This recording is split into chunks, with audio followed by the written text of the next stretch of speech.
And the difference between SEO, and this is a big one to be aware of, because someone you hire or someone who just says, I do SEO, you really want to clarify what type of SEO. And there's only a few firms that can actually do both. So on page is the process of making back-end technical adjustments. It's all the ways that your page is read and it's structured. Good analogy could be if you think of someone walking down the hallway in a high school and someone is super judgmental and looking at what they're wearing and dressing and how they look.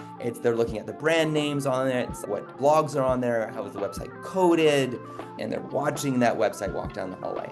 And this is mean girl Google, who's super judgmental on that. The off page would be as who is talking to that website in the hallway, who's talking to that person as they walk down the hallway.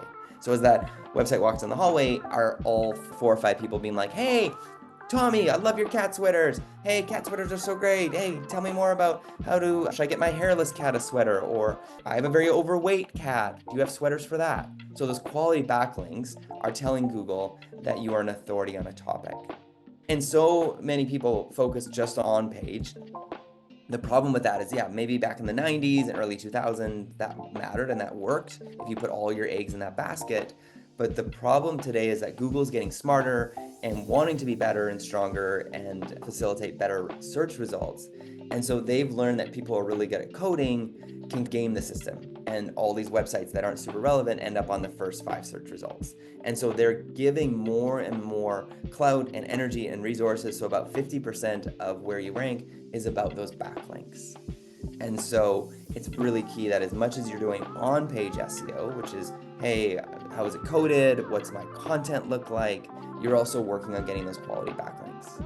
Again, one of the benefits of being part of this amazing Futurepreneur community is even getting connected to other businesses.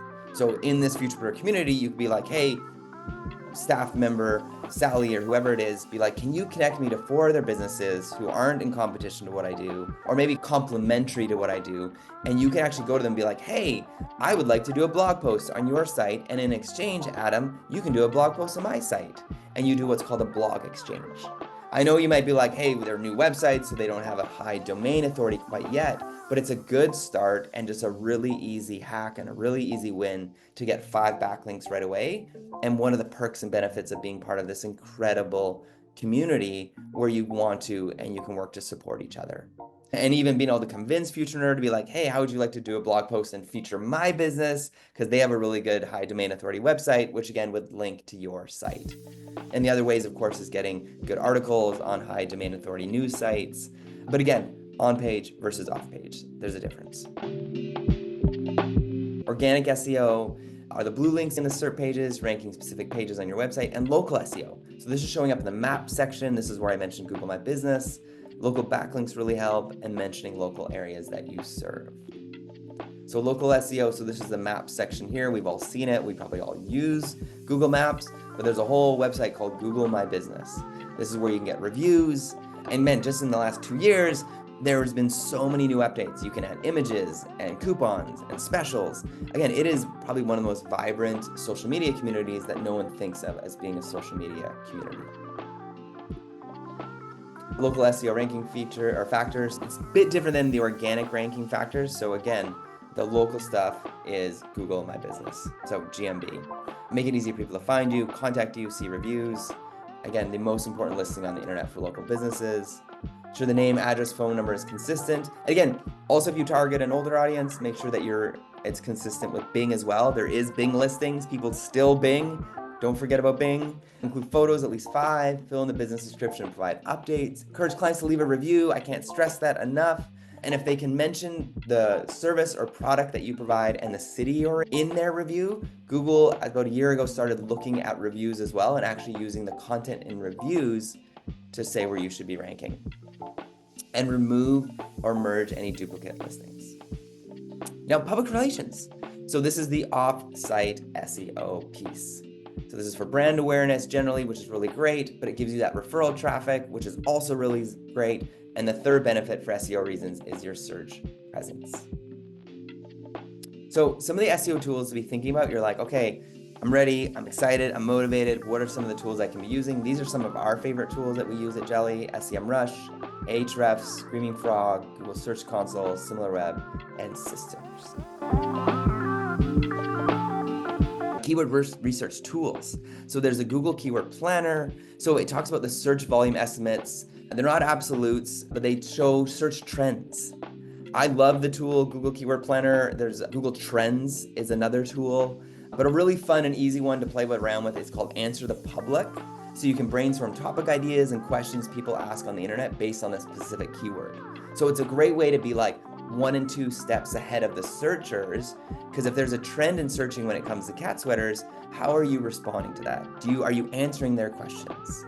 So one of the best things you can be doing for your blog on your website, which if you don't have one, number one thing on your to-do list from this webinar is start a blog, is answer questions that people often ask about your business. And even if you don't want to go to Answer the Public, the website, or use Google Trends, what are the things that friends and family or customers ask all the time?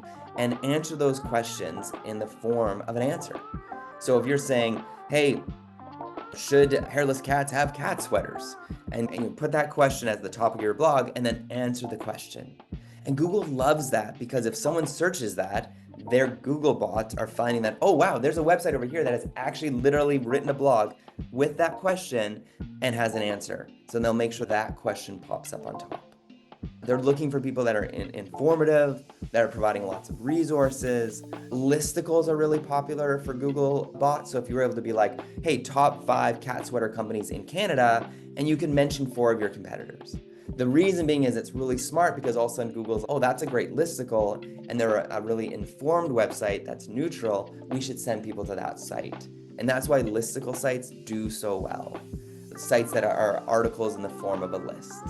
The other stuff that you can do is you can send questions to thought leaders and have them answer them, and then you can put that on as a blog. There's just some really great ways you can get good content. But again, research the content, think about the content before you put it up, because you really want to think about, okay, how do we make sure that this information is helping people?